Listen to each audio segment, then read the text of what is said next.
स्वागत है zombie warrior with system में। एपिसोड 65। अपने सिस्टम में आई नोटिफिकेशन से ऋतिक थोड़ा हैरान था। फिर उसने सोचा कि अभी क्या हुआ था। ऐसा हो सकता कि उसने 2 रैंक 4 के वॉरियर्स को मार डाला था और इसे एक बग के रूप में माना गया था। Work fix successful. मास्टर ने अपने से ऊंची रैंक के वॉरियर्स को 40% से कम हानि पहुंचाई, इसलिए हासिल हुए पोटेंशियल पॉइंट्स का केवल 10वां हिस्सा वॉरियर्स को मारने के लिए दिया जाएगा। Oh shit! उस नोटिफिकेशन को पढ़कर ऋतिक के चेहरे पर हल्की उदासी छा गई। उसका सिस्टम उसके साथ पूरी तरह से खिलवाड़ कर रहा था। उस नोटिफिकेशन के हिसाब से ऋतिक को लगा कि शायद उसके सिस्टम में कोई वायरस आ गया होगा। तुम्हारे साथ क्या गलत है? परी ने एक्साइटेड होते हुए ऋतिक की ओर देखा और कहा, कुछ नहीं, चलो आगे रहें। ऋतिक ने अपना सिर हिलाया और आगे चलने का इशारा किया। लेकिन अगले ही पल ऋतिक के सिस्टम में एक और नोटिफिकेशन पॉप अप हुई, जिसे देखकर अगले ही पल ऋतिक का मूड अच्छा हो गया। मास्टर के सिस्टम में वायरस पाया गया था, जिस कारण मास्टर को अब 3 इनाम जीतने का मौका हासिल हुआ है। चलो अच्छा है, कम से कम मेरे सिस्टम के पास थोड़ी समझ भी है। ऋतिक ने एक राहत की सांस लेते हुए कहा और अगले ही पल उसके चेहरे पर एक मुस्कान आ गई। चलो, हमें कल दोपहर तक ब्लैक सी सिटी पहुंचना है। परी ने ऋतिक की बाह खींचते हुए कहा, क्या तुम अभी भी भागकर जाने की सोच रही हो? ऋतिक ने हैरानी के साथ परी से सवाल किया। हाँ, परी ने कहा, जिसके बाद वो ऋतिक को लेकर आगे भागने लगी। जल्द ही शाम हो गई। ऋतिक काफी थक गया था, जिस कारण वो हौंफते हुए जमीन पर लेट गया। इस समय उसकी हालत किसी घोड़े को तरह हो गई थी, जिस पर दिन भर कोई अपने सामान को ढो रहा हो। लेकिन ऋतिक कहीं से भी उदास नहीं था, क्योंकि इस ट्रेनिंग से फायदा तो उसी को हो रहा था। तुम बहुत कमजोर हो, परी ने अपने होंठों को मसलते हुए कहा। फिर उसने एक रैंक 2 के ईबोल्ड मॉन्स्टर को छोटे टुकड़ों में काट दिया और उन्हें आग पर फ्राई करने लगी। तुम्हें लगता है कि हर कोई तुम्हारी तरह अजीब है ना? ऋतिक ने उसे घूरकर देखा और कहा, वो लड़की वास्तव में काफी स्ट्रॉन्ग थी, जो इतनी देर तक भागने के बाद भी हाफ नहीं रही थी। उठो और जल्दी से इसे खाओ, उसके बाद हम ट्रेनिंग का अगला राउंड स्टार्ट करेंगे। परी ने फ्राई मांस का एक टुकड़ा टेस्ट किया, जिससे उसके चेहरे पर एक स्माइल आ गई, जिसके साथ उसने ऋतिक से कहा। फ्राई किए गए मांस की सुगंध से ऋतिक की भी लार टपक रही थी। वो खड़ा हुआ और उसने मांस से भरी एक छड़ी उठाई और पाया कि वो पहले ही पक चुका था। ऋतिक ने काफी भूख लगी थी और उसने तुरंत उस मांस को चबाना शुरू कर दिया। एक एवॉल्व मॉन्स्टर का मांस किसी भी बाकी जानवरों को तुलना में काफी टेस्टी था। वो न केवल चबाने लायक था, बल्कि काफी सुगंधित भी था, मानो उसमें मसाले डाले गए हो। तो रुको, मैं अभी आती हूँ। परी ने ऋतिक की ओर देखा और कहा। फिर वो पलटकर वहाँ से चली गई। ओके, ऋतिक ने मांस का टुकड़ा चबाते हुए कहा और उसने उसकी बात पर ज्यादा गौर नहीं दिया। फिलहाल वो काफी थक गया था और उसे थोड़ी भूख भी लगी थी। संतुष्टि में अपना पेट रगड़ने से पहले उसने बचे हुए मांस को फ्राई किया। ये लड़की कहाँ चली गई? लगी समय बाद ऋतिक ने देखा कि पारी अभी तक वापस नहीं आई थी और वो थोड़ा एक्साइटेड हो गया। चूंकि उस दिन ऋतिक को काफी पसीना आया था, इसलिए उसे काफी चिपचिपा और असहज महसूस हो रहा था। मुझे इस समय नहाने की जरूरत है, ऋतिक ने थोड़ा असहज महसूस करते हुए कहा। उसे पता था कि पास ही में एक नदी थी। इस समय चांदनी की वजह से आग की मशालों के बिना भी अपने आसपास के वातावरण को स्पष्ट रूप से देख सकता था। ये काफी आरामदायक है। नदी के साफ पानी में परी आराम से नहा रही थी, जिससे उसकी नाजुक गला नजर आ रहा था। अरे, तुम भी यहाँ पर हो? जब ऋतिक वहाँ पर पहुँचा और उसने पाई को पानी में भीगते हुए देखा। सबसे पहले वो ये सोच रहा था कि परी कहाँ गई थी और उसे उम्मीद नहीं थी कि वो वास्तव में नहाने के लिए गई थी। तुम? ऋतिक को अचानक सामने आते देख परी की आंखें चौड़ी हो गईं और वो ऋतिक पर चिल्लाया, चले जाओ यहाँ से, गधे। तुम किस बात को लेकर इतना एटीट्यूड दिखा रही हो? क्या तुम बहुत ज्यादा सुंदर हो? ऋतिक ने मुंह बनाते हुए कहा। एक मिनट, कहीं ये लड़की उस टाइप की तो नहीं? इस ख्याल के साथ ऋतिक तेजी से घुमा और कुछ कदम दूर चला गया। परी ने एक राहत की सांस ली, फिर अपना दाहिना हाथ घुमाया और किनारे पर रखे कपड़े हवा उड़ गए। परी ने तुरंत उन कपड़ों को पहन लिया और उसके शरीर पर मौजूद पानी की सभी बूंदें एक पल में फिसल गई। फिर अगले ही पल उसने अपने पैरों में फोर्स लगाया और उड़कर किनारे की ओर आ गई। तुम नहाने जा रहे हो? परी ने इस समय ऋतिक से नाराजगी भरे लहजे में सवाल किया। हाँ, ऋतिक ने थोड़ा हैरान होते हुए जवाब दिया। फिर वो होश में आया और देखा कि परी ने पहले ही अपने कपड़े पहन लिए थे। उसके बाल अभी भी थोड़े गीले थे और ऐसा लग रहा था मानो कोई खूबसूरत लड़की अभी अभी शॉवर से बाहर आई हो। परी के बिना किसी एक्सप्रेशन के कहा, तुम्हें जल्दी से नहा लेना चाहिए, नहाने के बाद ट्रेनिंग भी स्टार्ट करनी है।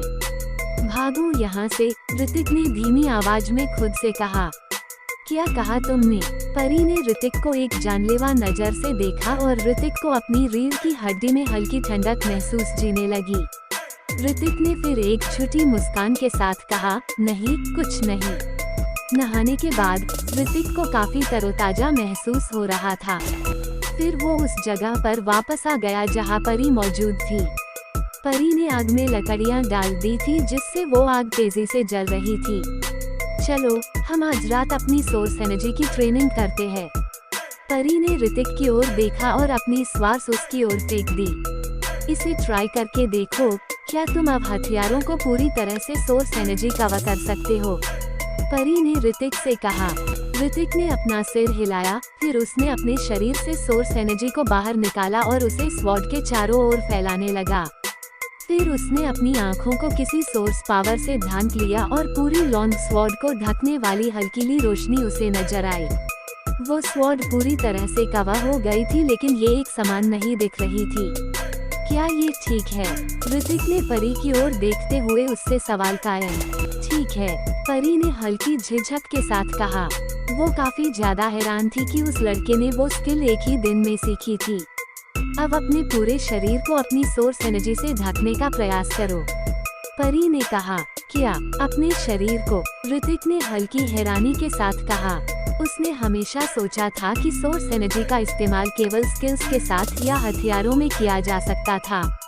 उसने कभी भी अपने शरीर को इसके साथ कवर करने की कोशिश नहीं की थी।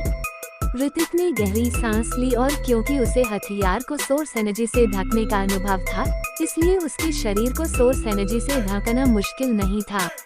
जब सोर्स की पावर ने उसके शरीर को पूरी तरह से ढक दिया, तो ऋतिक को ऐसा महसूस हुआ जैसे वो रोशनी की एक पतली परत से ढका हुआ था। ये ठीक है, परी ने अपना सिर हिलाया और अगले ही पल बिना किसी चेतावनी के उसने ऋतिक की तरफ एक मुक्का मार दिया। परी ने हमले को आता देखकर ऋतिक मन ही मन उसे किसने लगा। फिर वो अगले ही पल किसी टूटी हुई पतंग की तरह दूर एक पेड़ से जाकर टकराया। तुम मुझे मारने की कोशिश कर रही हो? ऋतिक को अपने शरीर में थोड़ा दर्द महसूस हो रहा था, जिसके साथ वो उठा और परी पर चिल्लाने लगा। क्या तुम्हें नहीं लगता कि तुम्हारी सेफ्टी स्ट्रॉन्ग हो गई है? परी ने मुस्कुराते हुए उससे सवाल किया। उसके सवाल पर ऋतिक एक पल के लिए चौंक गया। अभी अभी वो एक स्ट्रॉन्ग हमले से टकराया था जिसके बाद उसे गहरी चोट लगनी चाहिए थी, लेकिन उसने ये उम्मीद नहीं की थी कि पेड़ से टकराने से उसे केवल हल्का सा दर्द महसूस होगा। सोर्स की पावर यही काम करती है। तुम इसे हथियार के चारों ओर कवर कर सकते हो और उसके अलावा तुम अपने शरीर को भी इससे ढक सकते हो, परी ने कहा। लेकिन तुम्हारी सोर्स एनर्जी अभी भी काफी कमजोर है। तुम इसे तब ऑब्जर्व कर सकते हो जब तुम अपनी आँखों को सोर्स एनर्जी से ढक लोगे। तुम्हारी सोर्स एनर्जी सफेद रोशनी की तरह है ना? परी की बात सुनकर ऋतिक ने हाँ में अपना सिर हिला दिया। जैसे जैसे तुम्हारे शरीर में सोर्स एनर्जी स्ट्रॉन्ग होती जाएगी, रैंक 3 और उससे ऊपर के वॉरियर्स की सोर्स एनर्जी हरी दिखाई देगी और रैंक 6 और उससे ऊपर के वॉरियर्स के लिए नीली दिखाई देगी। लेकिन मुझे नहीं पता कि रैंक 9 के वॉरियर्स की सोर्स एनर्जी किस रंग की होगी, परी ने उसे समझाते हुए कहा। ऋतिक ने अपना सिर हिलाया। इस तरह से किसी भी वॉरियर को रैंक में अंतर करना काफी आसान था। ठीक है, आज रात की ट्रेनिंग है। तुम्हारी पिटाई जिससे तुम स्ट्रॉन्ग हो जाओगे। पिटो। इससे पहले कि ऋतिक कोई रिएक्ट कर पाता, परी ने उस पर हमला की बरसात कर दी। समय तेजी से बीतता गया और अगली सुबह हो गई। पांडा जैसी आंखों से ऋतिक ने परी को घूर कर देखा जो सामने चल रही थी। चलो रास्ते पर आगे बढ़ते हैं। आज रात हमारा टारगेट ब्लैक सी सिटी पहुंचना है। आपे ने अपने बाएं हाथ को अपनी कमर पर और दाएं हाथ को सामने की ओर करके एंड्रॉइड वुल्फ के ऊपर खड़ा होते हुए कहा। लिहाजा मारा गया। एक बूढ़ा आदमी जो काफी स्ट्रॉन्ग लग रहा था अपनी कुर्सी पर मौजूद, उसने हैरानी भरी आंखों से कहा, हाँ, मास्टर का शव और फैमिली के कई मेंबर्स के शव लॉरेंस सिटी के बाहर पाए गए थे। मुझे लगता है कि ये ऋतिक नाम के एक लड़के ने किया है। एक अधेड़ उम्र का इंसान सम्मानपूर्वक किनारे पर खड़ा हुआ था और उसका माथा ठंडे पसीने से ढका हुआ था। वो जानता था कि लिहाजा ऋतिक पर घात लगाकर हमला करने वाला था, लेकिन उसने ये नहीं सोचा था कि लिहाजा और बाकी सभी लोग मर जाएंगे। ऋतिक, ये नाम सुनते ही बूढ़े की आंखों में जानलेवा इरादा प्रकट हो गया और उसने चाय का प्याला पूरी तरह से कुचल डाला। क्या तुम्हें पता है एक कहाँ है? बूढ़े ने गहरी सांस ली और अधेड़ उम्र के आदमी की ओर देखा। अधेड़ उम्र के आदमी को बूढ़े इंसान के जानलेवा इरादे का एहसास हुआ और वो बुरी तरह कांपने लगा। इस समय उसने तुरंत जवाब दिया, अगर वो उसी दिशा में आगे गया है तो उसे ब्लैक सी सिटी में होना चाहिए। इसके अलावा इन कुछ दिनों के भीतर वॉरियर आइडेंटिटी एग्जाम होने वाला है, शायद वो वही गया होगा। ब्लैक सी सिटी। बूढ़े आदमी की आंखें सांप की तरह सिकुड़ गईं, जिससे अधेड़ उम्र के आदमी को अपनी रीढ़ की हड्डी में एक ठंडक महसूस हुई। ब्लैक सी सिटी में मेरा एक पुराना दोस्त है और इस बार मैं चाहता हूँ कि ऋतिक अल्हावत का बेरहमी से अंत हो। ब्लैक सी सिटी लॉरेंस सिटी की तुलना में अधिक समृद्ध शहर था और इसका नाम ब्लैक सी नामक एक महासागर के नाम पर रखा गया था। तो आगे क्या होगा जानने के लिए सुनते रहेगा zombie warrior with system only on listener YouTube channel पर।